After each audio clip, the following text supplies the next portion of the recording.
చేస్తున్నారు. ఆ ప్రచారాన్ని ఒకసారి విందాం మనం ఇప్పుడు. వికలాంగుల పెన్షన్లు, వితంతు పెన్షన్లు, అభయత్వం, ఒంటరి మహిళా పెన్షన్లు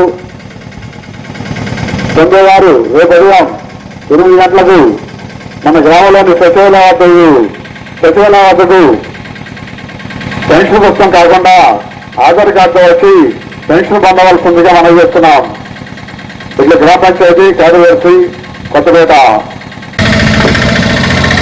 గ్రామస్తులకు మనవి ప్రభుత్వం వారు పంపిణీ చేస్తున్న వృద్ధాప్య పెన్షన్, వికలాంగుల పెన్షన్, ఒంటరి మహిళా పెన్షన్లు, వికలాంగుల పెన్షన్లు, వితంతు పెన్షన్లు, అభయత్వం, ఒంటరి మహిళా పెన్షన్లు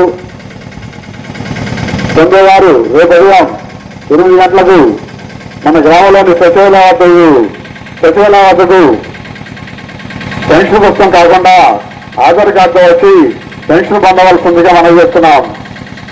ఇట్లా గ్రామ పంచాయతీ కార్యదర్శి కొత్తపేట గ్రామస్తులకు మనవి ప్రభుత్వం వారు పంపిణీ చేస్తున్న వృద్ధాప్య పెన్షన్, వికలాంగుల పెన్షన్, ఒంటరి మహిళా పెన్షన్లు, వికలాంగుల పెన్షన్లు, వితంతు పెన్షన్లు, అభయత్వం, ఒంటరి మహిళా పెన్షన్లు పొందేవారు రేపు ఉదయం 8 గంటలకు మన గ్రామంలోని సచివాలయ వద్దకు పెన్షన్ పుస్తకం కాకుండా ఆధార్ కార్డు వచ్చి పెన్షన్ పొందవలసిందిగా మనం చేస్తున్నాం. ఇట్లా గ్రామ పంచాయతీ కార్యదర్శి కొత్తపేట గ్రామస్తులకు మనవి చూస్తున్నాం. ఇది పంచాయతీ కార్యదర్శి ఇవాళ చేస్తున్నటువంటి ప్రచారం. రేపు ఉదయం 8 గంటలకు రావాలి అని చెప్పి, ఎందుకంటే ఇవాళ నిధులు రిలీజ్ చేయాలి, ఆ నిధులు డ్రా చేసేయాలి. తర్వాత ఇవాళ మధ్యాహ్నం నుంచి కూడా ఇంటింటికి వెళ్ళి ఎవరైతే మంచం మీద ఉన్నటువంటి వారు ఉన్నారో, ఎవరైతే రాలేనటువంటి స్థితిలో ఉన్నటువంటి వారు ఉన్నారో వారందరికీ కూడా ఇచ్చి మిగిలినటువంటి వారికి రేపు ఇవ్వాలి అనేటువంటిది వారి ఉద్దేశం. అందుకోసమే బహుశా ఈ రకంగా ప్రచారం చేస్తున్నారు. కానీ ఒకవైపు అధికార యంత్రాంగం, జిల్లా కలెక్టర్లు ఒక రకమైనటువంటి ప్రకటన జారీ చేశారు. ఇక్కడ మైకిల్ ద్వారా పంచాయతీ సచివాలయ సిబ్బంది, సెక్రటరీ ఒక రకమైనటువంటి ప్రకటన చేస్తున్నారు. ఈ లోపే వైసీపీకి సంబంధించినటువంటి నాయకులు మంచాల మీద వృద్ధులను తీసుకొస్తున్నారు. అంటే ఏం చేయాలని, ఎందుకు తీసుకొస్తున్నారు వీళ్ళని? అసలు ప్రస్తుతం ఉదయం నుంచి కూడా రాష్ట్ర వ్యాప్తంగా పెన్షన్ల పంపిణీకి సంబంధించినటువంటి విషయంలో ఏం జరుగుతోంది?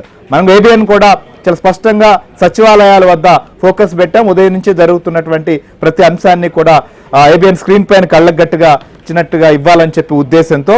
సో ఇవాళ జరుగుతున్నటువంటి పరిణామాలు, నిధులు పూర్తి స్థాయిలో సమకూర్చకుండా, నిధులను ఇంతవరకు ఏదైతే సచివాలయాలకు అందించకుండా, అక్కడ ఒక వ్యవస్థను పూర్తిగా ఇవాల్టి వరకు కూడా ఒక స్పష్టమైనటువంటి ప్రకటన చాలా చోట్ల లేకుండా, ఇప్పుడే ఈ లోపే ఈ రకమైనటువంటి ప్రయత్నాలు, మెసేజ్లు వృద్ధుల్ని బయటకు తీసుకొచ్చి చూడండి ఈ రకంగా చేస్తున్నారని చెప్పి ఎలక్షన్ కమిషన్ మీద లేదా ఎలక్షన్ కమిషన్ కంప్లైంట్ ఇచ్చినటువంటి వాళ్ళని బద్నాం చేసేదానికి చేస్తున్నటువంటి ప్రయత్నం జరుగుతోంది. దీనికి సంబంధించి కూడా మా ఏపీ బ్యూరో చీఫ్ రామారావు మనతో పాటు లైవ్ లో ఉన్నారు. అలానే విజయవాడ సచివాలయం దగ్గర నుంచి కూడా ప్రసాద్ మనతో పాటు లైవ్ లో జాయిన్ అయ్యారు.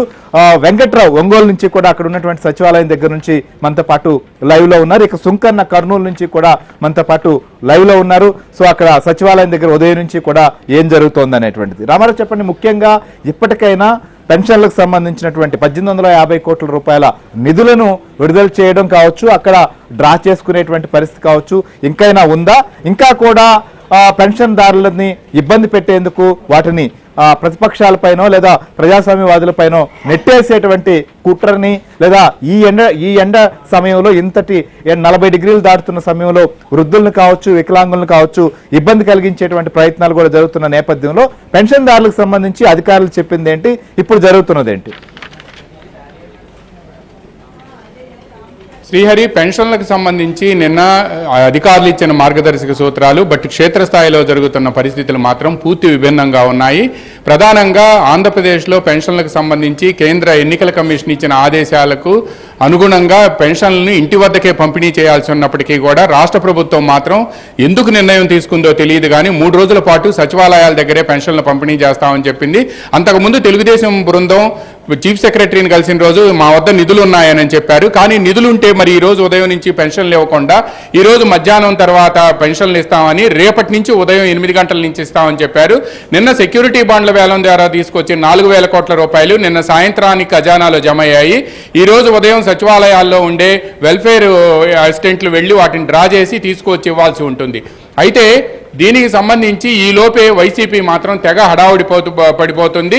కూలీ నీలి మీడియాలో మాత్రం విజువల్స్ను ప్రసారం చేయించి పెన్షన్ల కోసం మంచానబడిన వృద్ధుల్ని, అదేవిధంగా రోగుల్ని, అదేవిధంగా వృద్ధుల్ని, వికలాంగుల్ని, వైకల్యం ఎవరికైతే ఎక్కువగా ఉంటుందో ఆ వైకల్యం ఉన్న వాళ్ళందరినీ కూడా అక్కడ ఇంటి దగ్గరే ఉంచి వాళ్ళకి పెన్షన్లు ఇవ్వాలి అని చెప్పి రాష్ట్ర ప్రభుత్వం స్పష్టంగా పేర్కొన్నప్పటికీ కూడా ఈరోజు కూలీ నీలి మీడియా విజువల్స్ కోసం పెన్షన్లు ఇవ్వటానికి ఎంత ఇబ్బంది పడుతుంది ప్రభుత్వం, వీళ్ళందరినీ ఎంత ఇబ్బంది పెడుతుంది అని బయట ప్రపంచానికి చెప్పడం కోసం బ్లూ మీడియా అంతా కూడా ఈ రోజు ఉదయం నుంచి తెగ తాపత్రయపడుతుంది.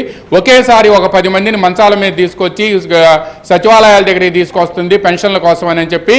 కానీ ప్రభుత్వం ఈరోజు మధ్యాహ్నం 2 గంటల నుంచి ఇస్తామని చెబుతుంది. కానీ ఈరోజు ఇప్పటి వరకు కూడా ఇంకా నిధులు డ్రా చేసే పరిస్థితిలోనే సచివాలయాల్లో ఉండే వెల్ఫేర్ అసిస్టెంట్లు ఉన్నారు. అవి తీసుకువచ్చిన తర్వాత వాళ్ళన్నీ కూడా ఐరిష్ గతంలో ఏదైతే థంబ్ ఇంప్రెషన్స్ ఉన్నాయో దాని వారీగా చూసుకొని ఆ తర్వాత మాత్రమే వీళ్ళకి పెన్షన్లు ఇచ్చే అవకాశం ఉంది. ఇక దీంతో పాటు శ్రీహరి ఇంకొక తాజా వార్త, ఫ్లాష్ న్యూస్ ఏంటంటే ఇప్పుడే ఆంధ్రప్రదేశ్ హైకోర్టు ఎవరైతే పెన్షన్దారులకి పెన్షన్లకు సంబంధించి ఏదైతే వాలంటీర్ల ద్వారానే ఇప్పించాలని కేంద్ర ఎన్నికల కమిషన్ ఇచ్చిన ఆదేశాలను కొట్టివేయాలి అని చెప్పి నిన్న రాష్ట్ర హైకోర్టులో ఒక ప్రజా ప్రయోజన వ్యాజ్యం దాఖలైంది. కొద్దిసేపటి క్రితం ఆ ప్రజా ప్రయోజన వ్యాజ్యం రాష్ట్ర హైకోర్టులో ధర్మాసనం ముందు విచారణకు వచ్చింది. పిటిషనర్ ఎవరైతే ఈ పిల్లు వేశారో పిల్లు వేసిన పిటిషనర్పై ఆంధ్రప్రదేశ్ హైకోర్టు ధర్మాసనం తీవ్రంగా మండిపడింది. దేశంలో వాలంటీర్ వ్యవస్థ లేని అనేక రాష్ట్రాల్లో కూడా పెన్షన్లు సజావుగా ఇస్తున్నారని, వాలంటీర్ వ్యవస్థ ఉంటేనే పెన్షన్లు ఇస్తారా లేకపోతే ఇవ్వరా అని చెప్పి మండిపడింది. ఈ పిల్లు మీరు వెనక్కి తీసుకోకపోతే పరిణామాలు తీవ్రంగా ఉంటాయని హెచ్చరించింది. లేని పక్షంలో ఈ పిల్లు మేమే డిస్మిస్ చేస్తామని కూడా హెచ్చరించింది. వాలంటీర్ వ్యవస్థ లేని అనేక రాష్ట్రాల్లో పెన్షన్లు ఇస్తున్నప్పుడు ఆంధ్రప్రదేశ్లో వాలంటీర్ వ్యవస్థ ఉంటేనే మీరు పెన్షన్లు ఇస్తామని ఎలా చెప్తారని కూడా ఆంధ్రప్రదేశ్ హైకోర్టు ధర్మాసనం ప్రశ్నించింది. ఇటువంటి పిల్స్ హైకోర్టు సమయాన్ని వేస్ట్ చేస్తాయి అని కూడా తీవ్రంగా వ్యాఖ్యానించింది.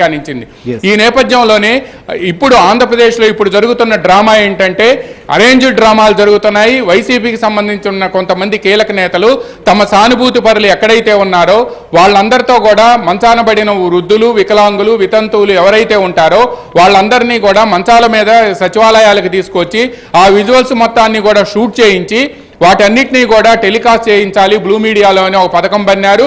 అదేవిధంగా నల్ల జెండాలతో మాకు పెన్షన్లు ఇవ్వడం లేదు అని చెప్పి దీని అంతటికీ కూటమిలో ఉన్న తెలుగుదేశం, జనసేన, బీజేపీ కారణం అని చెప్పేందుకు నల్ల జెండాల ప్రదర్శన కూడా చేయిస్తున్నారు.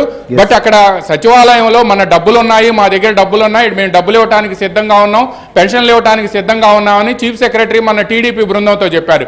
కానీ ఈరోజు ఇప్పటివరకు ఏ సచివాలయంలో కూడా డబ్బులు లేవు అని మన ప్రతినిధులంతా కూడా ఏబిఎన్ నెట్వర్క్లో ఉండే ప్రతినిధులంతా కూడా చెబుతున్నారు.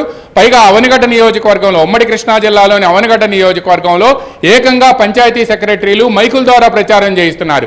ఏంటి అని అంటే రేపు ఉదయం 8 గంటలకు మేము పెన్షన్లు పంపిణీ చేస్తాం, ఈ రోజు డబ్బులు రాలేదు అందుకని రేపు ఉదయం నుంచి పెన్షన్లు పంపిణీ చేస్తామని మైకు ప్రచారాలు చేస్తున్నారు. పరిస్థితి ఈ విధంగా ఉంటే డబ్బులు లేక పెన్షన్లు ఆపేసి ఇప్పుడు మళ్ళా పెన్షన్లు ఎవరో ఇప్పించలేదని చెప్పి వృద్ధుల్ని ప్రభుత్వ ఆదేశాలకు విరుద్ధంగా మంచాల మీద సచివాలయాలకు తీసుకొచ్చి ఎవరి కోసం ఈ డ్రామాలు సృష్టిస్తున్నారు అని కూడా ప్రతిపక్షాలు ప్రశ్నిస్తున్నాయి.